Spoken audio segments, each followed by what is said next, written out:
Okay, so apparently I wasn't the only one who freaked out over that Funky Dineva video and his channel was terminated. And so, like he says, and thanks to Elizabeth for in the comments for telling me my video was not like the best. I'm just glad anybody's watching. I just wanted to get my thoughts out last night because I did have such a reaction to the video. He even said in the video that people would accuse him of anti-blackness, but I just feel like in this time period of such divisiveness that we should be using our better faculties to discuss topics like violence in our communities, gun violence, gentrification, the state of cities, urban development, what's going on with our youth. And I just don't feel like he was using his better faculties. Apparently, he studied economics. He studied um, I think he has a master's degree in economics, and I feel like it's a disservice for someone to come on and basically give a conservative talking point as a person of color, also a person who says that they are within the LGBTQ, spectrum.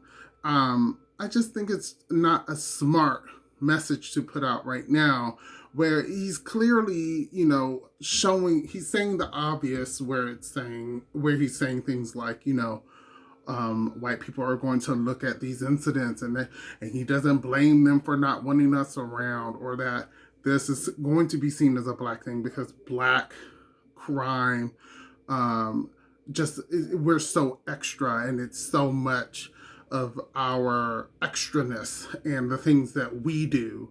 And the thoughts that came to my mind is like, you wouldn't be saying that if you lived in Texas. You wouldn't be saying that if you lived in Arizona. You wouldn't be saying that if you lived in California.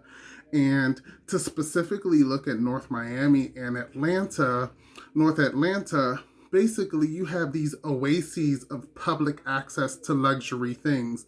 And what people don't understand is that, like, the love of luxury, the love of a high-end lifestyle that is also like in your face is about promoting envy and gluttony.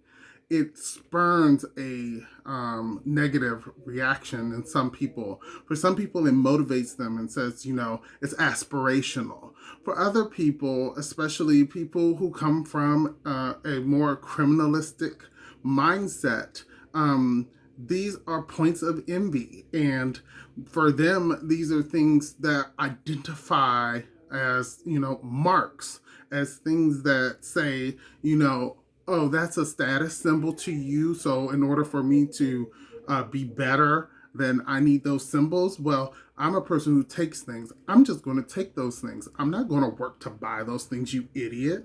That's how a criminal thinks. So what you're saying is, let me put this one mall within a region where there is disenfranchisement, lots of poverty, poor education systems. There is just a lot of blight. Atlanta is about 20 years into a renaissance. I remember going to Atlanta in the 90s and there were shacks. I lived in Atlanta in 2010 on a street near Morehouse University. Was basically looked like like the backwoods of Kentucky. It was just half done houses, a lot of detritus, a lot of people dumping things there. There were a lot of, people roaming around doing what they do. And, I was told repeatedly how bad that part of Atlanta was. And for me, though, it was convenient. It was near public transportation. I'm coming from the north, and to me, like, poor people aren't that scary because in the north, we live in mixed communities. It's not so much so that like the poor people are over here and the rich people are over there. Like if you live in Central Park, those buildings you look down on are the projects, and everybody knows that. You get on the subway together, you get on buses together. So, again, like North Miami is another place where it's just like there's this oasis of privilege surrounded by immigrants and people trying to make it and trying to gain access to these things that were supposed to be aspirational to, but it's really just a promotion of Eurocentric culture, things that make us feel less than. And if you want to take part in that, you also have to understand that those things come with a cost. You know, there has always been a fear of traveling to, you know, resort locations like the Dominican Republic or even to like New Orleans. There's always been talk of people getting kidnapped, and like you just have to be aware of your surroundings. And this sounds a little delusional to think that because they've gentrified or created this idea of what Miami Beach should be, that all of a sudden Florida is just going to stop Floriding. Like, y'all love guns, y'all love drugs, y'all love porn stars. That's what Florida is. So I don't know if that was enough to get Funky Dineva taken off the site. I don't know if that's what that's about. That's not what he's claiming.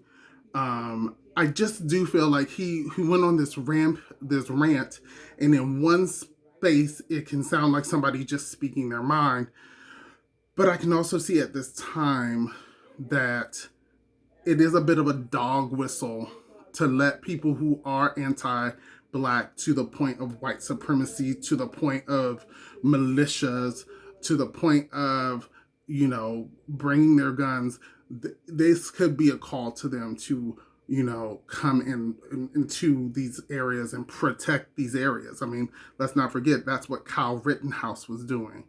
So I don't know. I just don't think it was a smart video.